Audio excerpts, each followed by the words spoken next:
भारतीय शास्त्रों में पितृ ऋण चुकाने का दायित्व तो डाला गया है, मातृ ऋण का उल्लेख नहीं है, ऐसा क्यों? यावत जीवेत सुखिम जीवेत ऋणम कृत्वा घृतम पिबेत। इसका अर्थ तो ये निकल रहा है कि लोन लेके भी सुखी रहो, कर्जा लेके भी प्रसन्न रहो। क्या वास्तव में चार्वाक दर्शन यही कहता है? एक जलप्रपात और एक झरने में क्या अंतर होता है? भारत का सबसे ऊंचा जलप्रपात कौन सा है और उसकी ऊंचाई लगभग कितनी है? विश्व इतिहास में घटना घटी थी जिसे 9/11 की घटना के रूप में याद किया जाता है। क्या है वो घटना?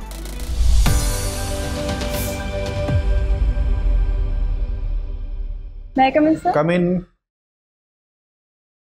Good afternoon, ma'am. Good afternoon. Good sir. Afternoon. बैठ जाइए शानो। Thank you, sir. अपना परिचय दीजिए। सर मेरा पूरा नाम शानू चौधरी है। सर मैं बालाघाट से हूँ। सर मैं कृषक परिवार से हूँ। मेरी स्कूली शिक्षा सर मेरे गांव के विद्यालय से पूर्ण हुई है। सर इसके बाद ग्रेजुएशन में मैंने बीएससी शासकीय जटाशंकर त्रिवेदी कॉलेज बालाघाट से सर पूर्ण किया है। सर स्कूल और कॉलेज के दौरान मैंने रेड क्रॉस और एनएसएस के साथ सर वॉलंटियर के रूप में भी मैंने कार्य किया है।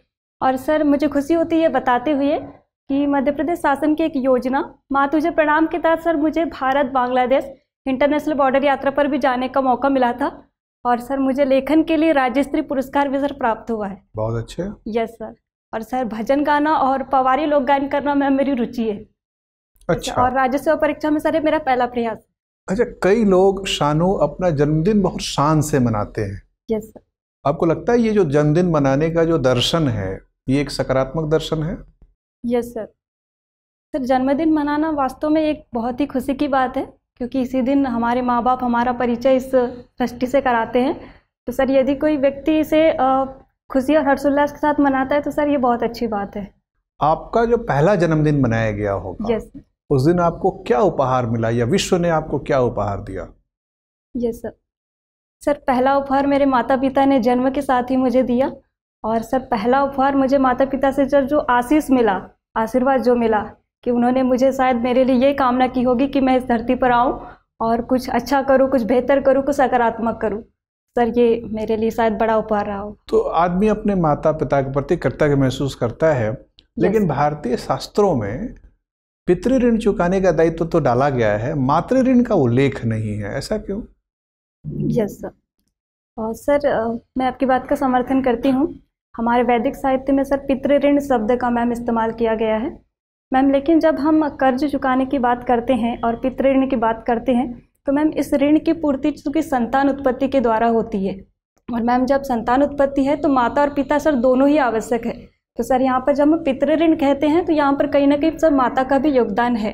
तो इसका अर्थ सर मतलब आप मान के चल रही है पितृ ऋण में मातृ ऋण छिपा हुआ है। यस। ठीक है। उस तरह से एक पितृपक्ष होता है, 15 दिनों का पखवाड़ा होता है, ऐसा कोई क्या मातृपक्ष या पखवाड़ा भी होता है?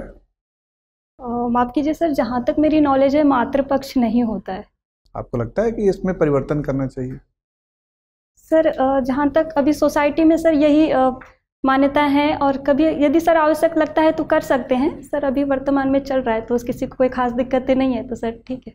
अच्छा, विश्व इतिहास में घटना घटी थी जिसे 9/11 की घटना के रूप में याद किया जाता है। Yes sir. क्या है वो घटना? सर 9/11 की घटना 11 सितंबर सर 2001 को हुई थी। सर ये अमेरिका में हुई थी।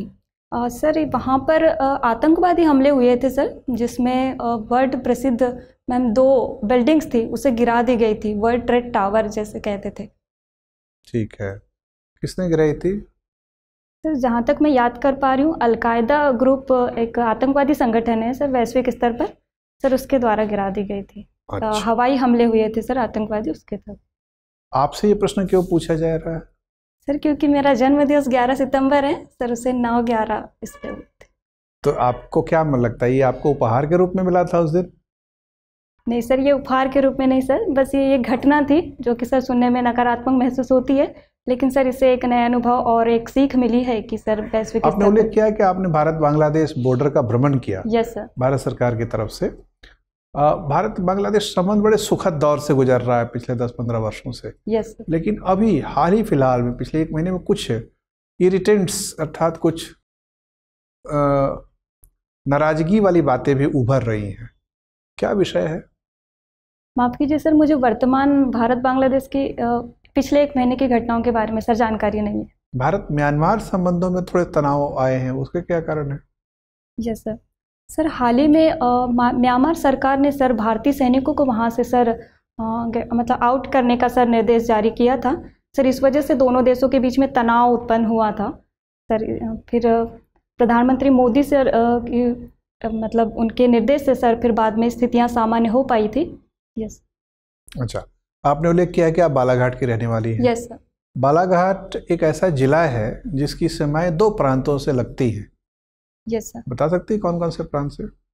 सर छत्तीसगढ़ से और सर महाराष्ट्र से हमारी सीमाएं लगती है। अच्छा, महाराष्ट्र से जो सीमा लगती है वो महाराष्ट्र के किस जिले से लगती है? सर महाराष्ट्र के 2 जिले से लगती है, एक भंडारा से और एक गोंदिया से लगती है सर। और छत्तीसगढ़ के किस जिले से सीमा लगती है? सर छत्तीसगढ़ से भी 2 जिले से लगती है सर, राजनांदगांव और कवर्धा से लगती है सर। और इस वजह से बालाघाट में कुछ समस्याएं प्रवेश कर जाती हैं। Yes sir. कौन कौन सी समस्याएं? सर पहली समस्या है कि सर अवैध स्मगलिंग वहाँ पर देखी जाती है, और सर दूसरी समस्या सर नक्सलवाद समस्या काफ़ी सर सीमांत क्षेत्र होने के कारण वहाँ पर देखी जाती है। यस। अच्छा, तो बालाघाट के अलावा मध्य प्रदेश के और कितने जिले हैं जिसकी सीमाएं महाराष्ट्र से लगती हैं? सर 9 जिले हैं सर, जहाँ तक मैं याद कर पा रही हूँ। यस। ठीक है, धन्यवाद। Thank you. शानू जी, बालाघाट से आती हैं आप। Yes ma'am. बालाघाट में कितनी तहसीलें हैं? मैम बालाघाट में वर्तमान में 11 तहसील 11 तहसीलें हैं जी। ठीक है, ये बताइए कि और विधानसभा सीटें कितनी हैं? मैम 6 विधानसभा 6 विधानसभा सीटें। 6 विधानसभा सीटों में से कितनी सीटों पर महिलाएं विधायक हैं अभी फिलहाल? मैम वर्तमान में एक ही महिला। यस मैम, एक ही महिला। और सांसद कौन है? सांसद मैम श्री ढाल सिंह बिसेन जी हैं, अभी वर्तमान में अब चुनाव होने वाले हैं। ठीक है जी। महिलाओं की जनसंख्या कितनी है? मैम बालाघाट में करीबन प्रतिशत में बताइएगा। मैम प्रतिशत में करीबन 51%। 51%, मतलब 50% से थोड़ी ज़्यादा है। Yes ma'am. और उसके बाद भी प्रतिनिधित्व के स्तर पर सिर्फ एक महिला दिखती है विधायक, जैसा आपने बताया। Yes ma'am. आपको क्या लगता है ऐसी स्थिति क्यों है? महिलाएं राजनीतिक प्रतिनिधित्व के स्तर पर उतनी क्यों नहीं है बालाघाट में? यस मैम, मैं आपकी बात का समर्थन करती हूँ। मैम जहाँ तक चुनाव में जब प्रत्याशी खड़े हुए थे तब मैम वहाँ पर भी महिलाएं भी खड़ी हुई थी। मैम अब उनके मैम प्रियता के आधार पर जब चयन हुआ तब मैम देखा गया कि वहाँ पर उस क्षेत्र में शायद पुरुष प्रतिनिधि अधिक लोकप्रिय थे। मैम इस वजह से उनका जीत का प्रतिशत कम है। लेकिन मैम वर्तमान में अब धीरे धीरे महिलाएं आगे बढ़ रही है। और मैम आपको नहीं लगता है कि एक्चुअली स्वीकार्यता थोड़ी कम है? अभी हमारा समाज ये स्वीकार करने को तैयार नहीं है कि महिलाएं प्रतिनिधित्व दे सकती हैं उतना बेहतर। मैम कुछ लोगों की ऐसी मानसिकता है कि वो स्वीकार करने में मैम पितृसत्तात्मक सोच के कारण एक्सेप्ट नहीं कर रहे हैं मैम। लेकिन हम पिछला थोड़ा अनुभव करते हैं पिछले कुछ सालों से, तो मैम अब धीरे धीरे सामाजिक परिदृश्य बदल रहा है और महिलाएं भी आगे बढ़ रही हैं। ठीक है, तो अभी जो टिकट वितरण हुआ है, प्रत्याशी घोषित हो चुके हैं, कितनी महिलाओं को टिकट मिला है आपके बालाघाट में? मैम हमारे बालाघाट में अभी 1 महिला को टिकट मिला। 1 महिला को टिकट दिया। इसका मतलब राजनीतिक दलों के स्तर पर भी आपको कमी दिखती है? जिस मैम कुछ स्तर पे अभी उतनी समानता ये बताइए कि महिलाओं को, इसीलिए महिलाओं के प्रतिनिधित्व को बढ़ावा देने के लिए एक आरक्षण का अधिनियम लाया गया, उसको क्या नाम दिया गया और कब पारित हुआ वो? मैम इसे नारी शक्ति वंदन अधिनियम के नाम से हम जानते हैं। और मैम इसे हाल ही 2024 में ही 26 जनवरी के दिन मैम जब नई संसद मैम आयोजित हुई थी तब पहला अधिनियम यही पारित हुआ था। अच्छा, और इस पे क्या सीमाएं हैं? सीमाएं क्या हैं इसकी? यस मैम जहाँ तक मेरा नॉलेज है मैम, ये 15 वर्ष तक के इसे मान्यता दी गई है इस अधिनियम को। जब स्थितियाँ सामान्य हो जाएगी तो मैम शायद आरक्षण के बारे में होगा। मैम 2029 में जब परिसीमन हो जाएगा मैम, उसके बाद से ये 29 में, माफ कीजिए मैम, 2026 में जब परिसीमन हो जाएगा तब उसके बाद 2029 से ये अधिनियम लागू हो जाएगा। ठीक है, बढ़िया। ये बताइए, आपने चारवाक दर्शन भी पढ़ा होगा? Yes ma'am. पढ़ा है? Yes ma'am. कुछ पूछा जाए उससे? यस मैम, मैं प्रयास कर। जिसमें ये कहा गया है कि चारवाक दर्शन, चारवाक फिलॉसफी से आप क्या समझ विकसित किया आपने? मैम जहाँ तक मैंने चारवाक ऋषि को पढ़ा है, उनके दर्शन को पढ़ा है, वे कहते हैं कि वर्तमान में हमें जीना चाहिए। जितना हम कमा रहे हैं, जितना हम इन्वेस्ट कर रहे हैं, उसका वर्तमान में उपयोग कर लेना चाहिए, क्योंकि वर्तमान ही जीवन ही हमारे लिए सर्वश्रेष्ठ है और जो आनंद हमें मिल रहा है यही मोक्ष है। पर उसमें ये भी तो कहते हैं ना, यावत जीवेत सुखिम जीवेत प्रीणम कृत्वा घृतम पिबेत। Yes ma'am. आपने तो बताया कि जो हम कमा रहे हैं उसी में सुखी रहें, पर इसका अर्थ तो ये निकल रहा है कि लोन लेके भी सुखी रहो। बिल्कुल मैम। कर्जा लेके भी प्रसन्न रहो। क्या वास्तव में चारवाक दर्शन यही कहता है? मैम ये जो पंक्तियां हैं मैम, इसका वास्तविक अर्थ तो यही है कि हम कर्ज लेकर भी हम घी पिए खुश रहें। इन पंक्तियों के आगे की पंक्तियां पढ़ी हैं आपने? Yes ma'am. हाँ बताइए।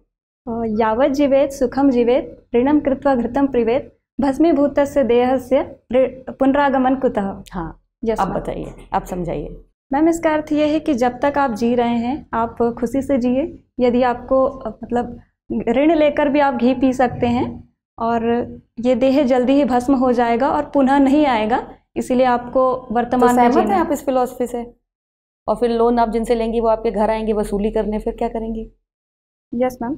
मैम जहाँ तक चार्वाक ऋषि को हम पढ़ते हैं मैम, सामान्यतः लोग ये सोचते हैं कि इसके एक पक्षी दर्शन को ही मैम मान्यता दी जाती है कि हाँ। हम बस सुख की ओर बढ़े।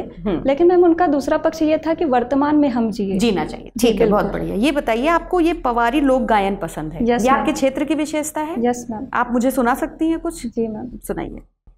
मैम ये जो मैं पंक्तियाँ आपको सुना रही हूँ मैम, ये पवारी में है, और ये जब किसान जब अपने कृषि त्यौहार शुरू करते हैं तो मैम उन्हें उत्साहवर्धन करने के लिए मैम ये गाना हम लोग गाते हैं, पवारी भजन गाते हैं।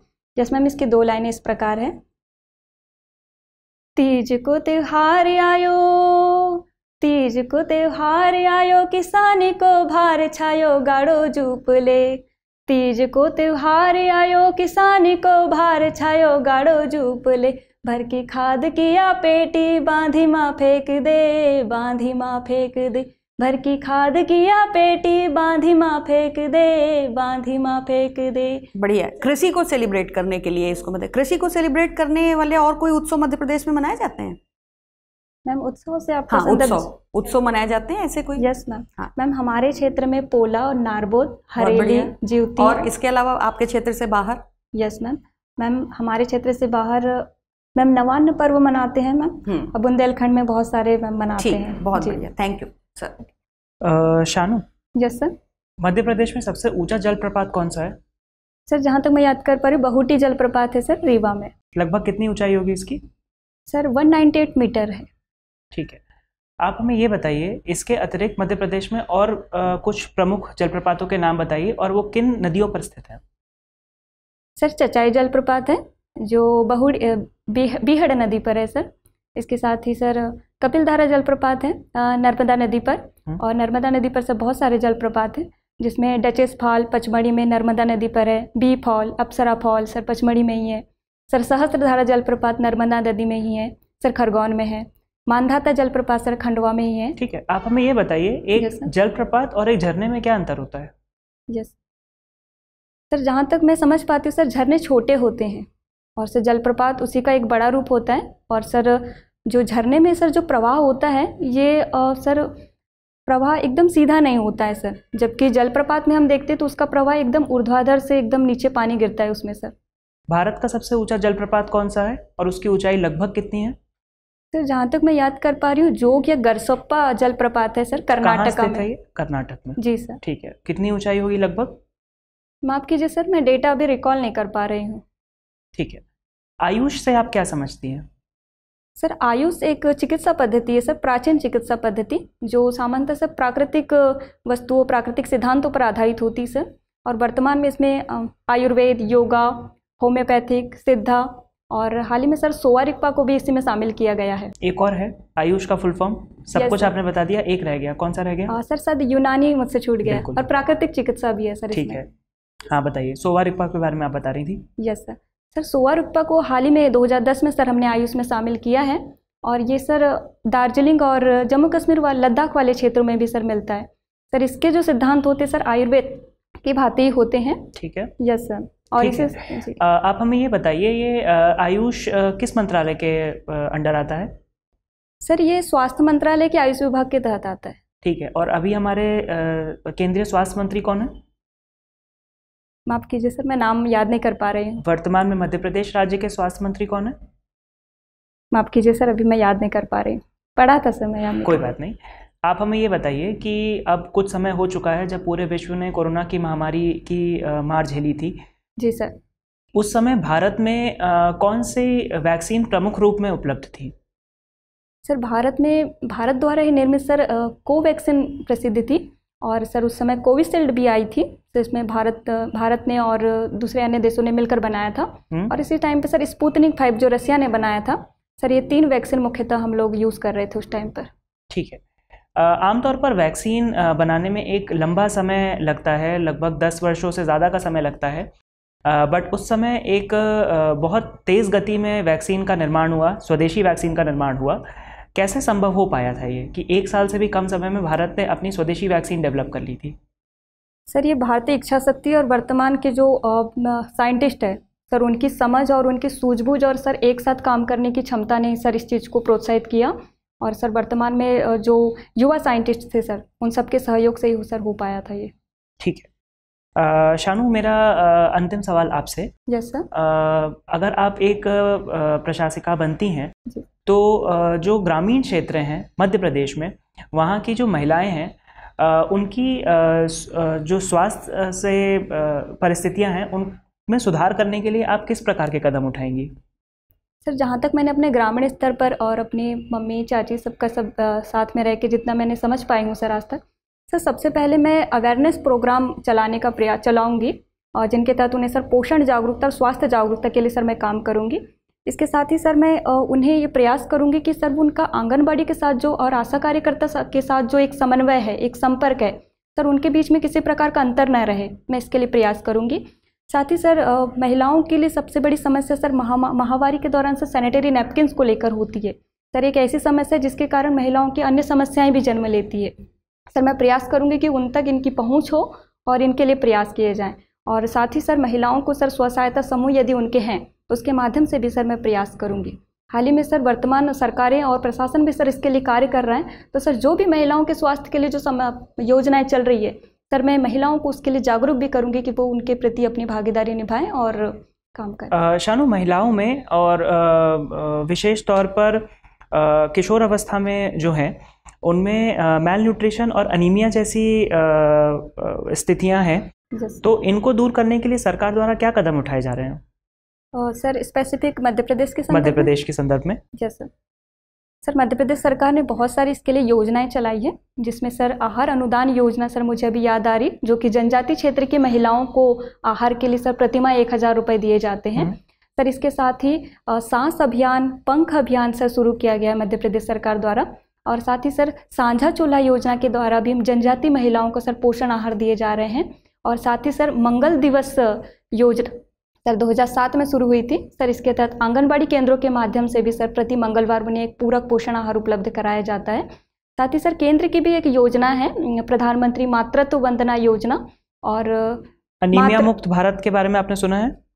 Yes sir. क्या है ये स्कीम?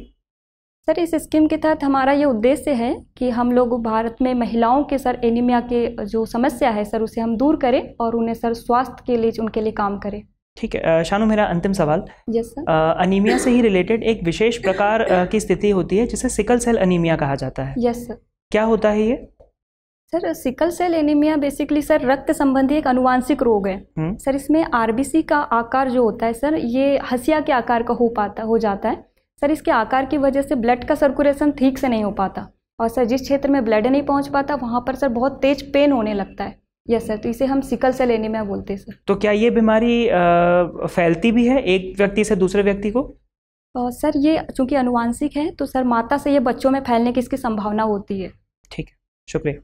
Shanu, yes sir.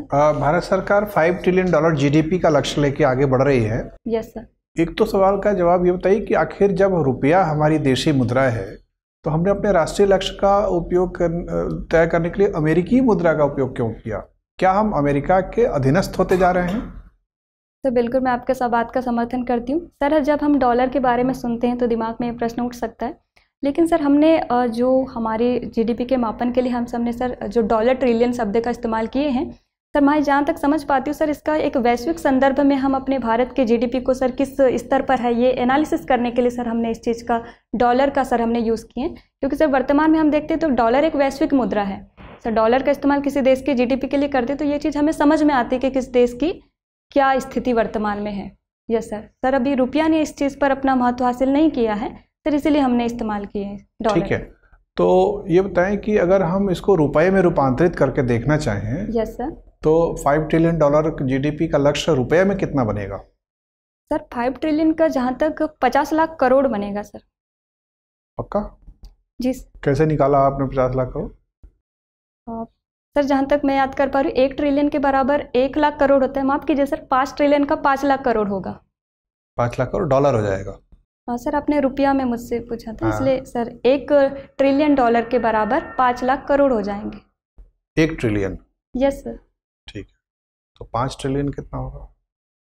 माफ़ कीजिए सर, 1 ट्रिलियन डॉलर बराबर 1 लाख करोड़ होता है, तो 5 ट्रिलियन डॉलर बराबर 5 लाख करोड़ हो जाएंगे। पक्का?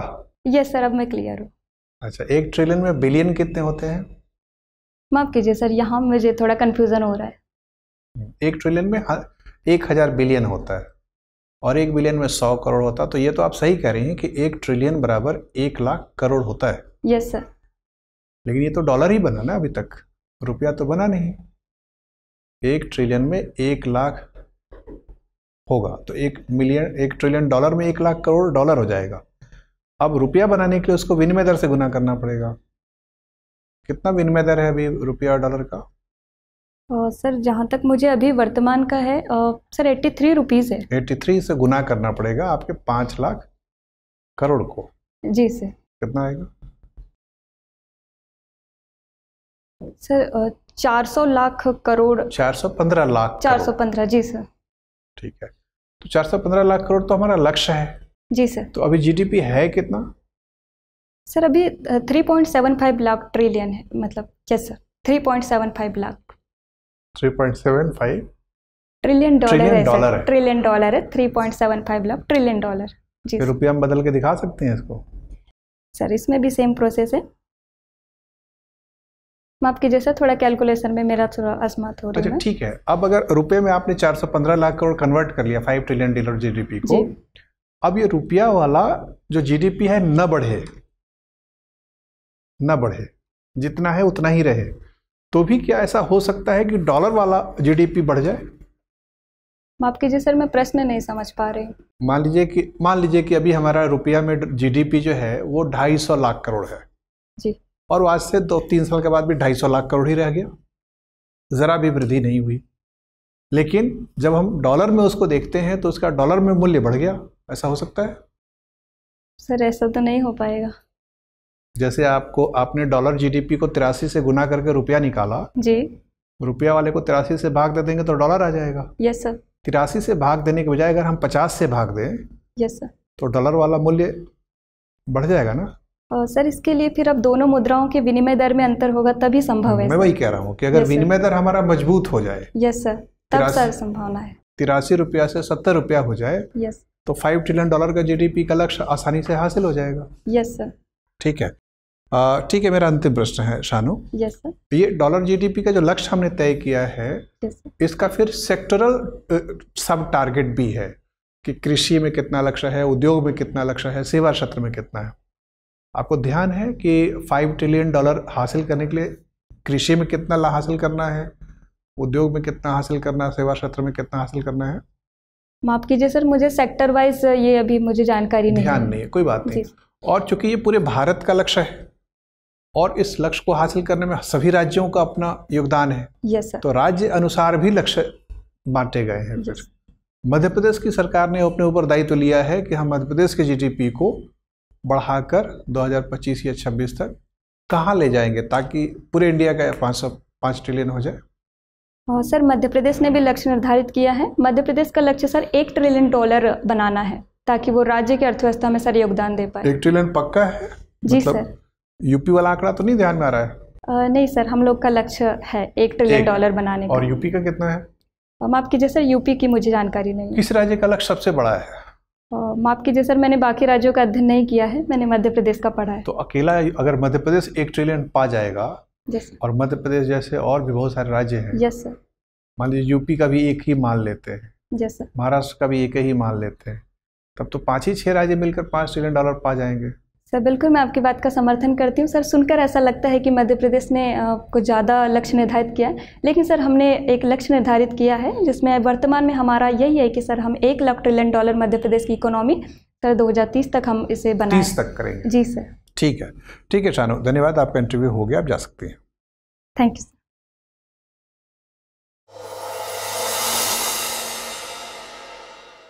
मैं कम इन सर? आ जाइए शानू।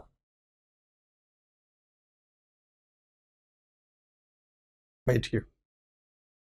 Thank you sir. खाने पीने पे ध्यान नहीं देती क्या? इतना वजन कम क्यों रखा है? सर अभी कंटिन्यू एग्ज़ाम थे तो थोड़ा हो गया। अच्छा, यस मैम। ठीक है। आपको देखने के बाद अनीमिया के प्रश्न बनते हैं। प्रशासक को बड़ा काम करना पड़ता है। Yes, आप sir. लगभग सेलेक्ट हो रही हैं, आपका परफॉर्मेंस बहुत अच्छा है, Thank you. एकदम हर बिंदु से अच्छा है। तो आप मान के चलिए कि अब आने वाले समय में आपके ऊपर कार्य का दायित्व तेजी से बढ़ेगा और उसके लिए बौद्धिक तौर पर स्वस्थ होने के साथ साथ शारीरिक तौर पर भी स्वस्थ रहना बड़ा ज़रूरी है। बिल्कुल सर, ध्यान दूंगी मैं। देखते हैं ना पार्टी वाले मोदी जी को कितना दौड़ाते हैं बेचारे इस उम्र में, और जो ज़्यादा काम करता है उस पर दायित्व भी ज़्यादा दिए जाते हैं। बिल्कुल सर। तो आपके इस परफॉर्मेंस से लग रहा है कि चूँकि आप कार्य कुशलता के साथ कार्य करेंगी और आपके ऊपर सीनियर लोग दबाव बनाते रहेंगे कि ये भी काम तू ही संभाल ले, ये भी तू ही कर ले यार। ठीक है, तो तैयारी करिए, खाने पीने पे ध्यान दीजिए। यस। ठीक है। आपको अपना मूल्यांकन करते वक्त क्या क्या लग रहा है कि क्या चीज़ें सही जा रही हैं, कहाँ कुछ कमज़ोरी रह रही है जिसको सुधारना चाहिए? सर मुझे ऐसा लगा कि जो थोड़ा कैलकुलेशन वाली जो चीज़ें थी सर, वो थोड़ा मेंटली करने में थोड़ी दिक्कत हो रही थी सर। मुझे ऐसा लगा सर वहाँ करना चाहिए था क्योंकि मेरा साइंस बैकग्राउंड रहा है। और सर बाकी थोड़ा करंट को लेकर, क्योंकि बांग्लादेश का मुझे याद होना चाहिए, वो थोड़ा नहीं बना मुझसे, तो मुझे ऐसा लगा। चूँकि आप अपने परिचय में स्वयं ही कह रही हैं उत्साह के साथ, बिल्कुल, तो आपको अपने शतरंज की शह चाल वाला गेम याद रखना है कि आप एक चाल चलती हैं, बिल्कुल, तो सामने वाले के क्या क्या चालें आ सकती हैं उसके साथ, उसका अनुमान पहले से कर लीजिए। काउंटर मूव्स क्या क्या हो सकते हैं। तो परिचय में जो जो चीज़ आप बताइए आराम से बताइए, लेकिन काउंटर क्वेश्चन की तैयारी भी करके रखिए। यस। अब इंडो बांग्लादेश बॉर्डर पे गई हैं, हमने एनएसएस से आपका सवाल पूछा नहीं है अभी। Yes sir. लेकिन वहाँ से भी सवाल आ सकते हैं जी। ठीक, तैयारी रखिएगा। वैसे आपने जवाब लगभग सभी चीज़ों के बड़े अच्छे दिए हैं। Thank you. और लास्ट में इसलिए जानबूझ के थोड़ा स्ट्रेस टेस्ट लिया गया जी कि भाई आपका एनर्जी लेवल बहुत अच्छा है, बातचीत की शैली अच्छी है, शब्द भंडार आपके पास अच्छा है, वाक्य संरचना अच्छी है। चूँकि नॉलेज अच्छा है तो आपके पास अप्रोप्रिएट वर्ड्स हैं, जहाँ जहाँ जिस शब्द की आवश्यकता है वो शब्द आपके पास उपलब्ध है, आप उसका उपयोग कर रही हैं सक्षमतापूर्वक। तो बस यही था, आपका एक स्ट्रेस टेस्ट जानबूझ के वो किया गया था। नहीं तो ये इंटरव्यू में कोई कैलकुलेशन थोड़ी कराता है, सामान्यतः नहीं कराता है। लेकिन एक पहलू है कि भाई जीडीपी का टारगेट $5 ट्रिलियन तो सब रट के बैठे हुए हैं पिछले 4-5 साल से। अब ज्ञान का अगला पड़ाव क्या है कि उसका सेक्टरल टारगेट पढ़ लीजिए। स्टेट वाइज आजकल सभी स्टेट्स में भी स्पर्धा कराई जा रही है। Yes sir. कोऑपरेटिव फेडरलिज्म और कॉम्पिटिटिव फेडरलिज्म दोनों मुहावरे आ रहे हैं कि सहयोगात्मक संघवाद तो है ही, लेकिन प्रतिस्पर्धात्मक भी होने चाहिए। तो केंद्र क्या करता है कि यूपी वालों ने $1 ट्रिलियन जीडीपी का टारगेट किया, तो ये जाके सबको सुनाते रहते हैं कि अच्छा यूपी वाले तो 1 ट्रिलियन कर रहे हैं, तू कितना कर रहा है, ताकि प्रतिस्पर्धा की भावना पैदा हो। और अगर सभी राज्य प्रतिस्पर्धा करेंगे तो राष्ट्रीय लक्ष्य आसानी से मिल जाएगा, केंद्र सरकार को ज़्यादा मशक्कत नहीं करनी पड़ेगी। तो इस संदर्भ में मध्य प्रदेश का टारगेट $1 ट्रिलियन नहीं है, $1 ट्रिलियन 2030 तक है, लेकिन ये हमारा जो $5 ट्रिलियन है इसके लिए समय सीमा तो 25-26 ही है ना। तो 25-26 के लिए मध्य प्रदेश ने $550 बिलियन का लक्ष्य रखा है। ठीक है, तो थोड़ा बहुत देख लीजिएगा, लेकिन ज़्यादातर मामलों में सही है। कन्वर्ट करके रुपया में, उसमें घबराने की जरूरत नहीं है। आपको पता होना चाहिए साइंस के विद्यार्थियों के नाते कि किसी भी एक्सप्रेशन में जितने यूनिट्स होंगे कन्वर्जन के उतने फार्मूला लगाने पड़ेंगे। एक तरफ डॉलर है, दूसरी तरफ ट्रिलियन है, तो ट्रिलियन को पहले करोड़ बनाने में एक कन्वर्जन फार्मूला लगाना पड़ेगा, डॉलर को रुपया बनाने में लगाना पड़ेगा। तो 2 स्टेप में होगा, एक स्टेप में नहीं होगा, या एक स्टेप में भी हो सकता है 2 मल्टीपल्स यूज करने पड़ेंगे। तो थोड़ा धैर्य रखना है, और क्या, थोड़ा सा समय लगेगा सर। बहरहाल तो वो उसको लेकर ज़्यादा तनाव नहीं लेना है। वैसे ही देखा गया कि चूंकि आपने फिजिक्स में मैथ्स पढ़ा है बीएससी में, तो वो कितनी तेज़ी से कर पा रहे हैं। तो सामान्यतः अच्छी चीज़ें हैं। आपने अपने लोक गायन में भी अपना तैयारी रखा था, और सोशल एंगेजमेंट में भी सब रखा था। एंट्री आपकी ठीक है, एनर्जेटिक पर्सन हैं आप, ध्वनि का स्तर आपका अच्छा है, बैठने की भंगिमा, एटीट्यूड अच्छी है। लग रहा है कि अगर आपको सत्ता दी जाएगी तो आप उसका स्वामिता से सदुपयोग करेंगी, तो वो सब चीज़ें अच्छा लग रहा है। तो आपका एप्टीट्यूड अच्छा है, नॉलेज अच्छा है, अभिव्यक्ति में तार्किकता है, स्पष्टता है, प्रवाह है, ये सब चीज़ें बड़ी बढ़िया हैं।